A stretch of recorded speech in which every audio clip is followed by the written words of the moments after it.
And we expect more of the same peaceful protests tonight as police and community members start to come together. Tonight, the police department will host a virtual meeting with the community on how it can improve. Denver 7's Micah Smith is live this morning at police headquarters.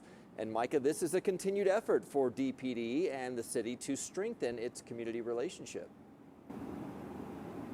Brian, DPD says this is the first in a series of listening opportunities for Denver Police Chief Paul Pazin and other officers in the city.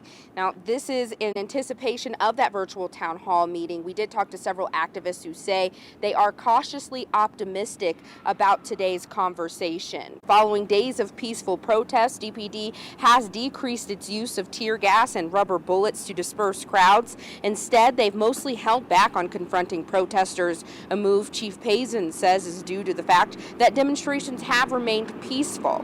After the chief and other officers marched with protesters for a while on Monday, a few protesters expressed optimism about future relations, but others questioned if Pazin's gesture will translate into reform. We talked to several community leaders who are organizing a roundtable of their own called The Racial Crisis in America, What's the Next Move? They say these uncomfortable conversations are needed. Ultimately, this conversation comes down to what is the legacy we live to our kids? Is it going to be a continued racial experience separating not only races, but genders, or is it going to be an inclusive society, which is part of what we've been talking about for a long time?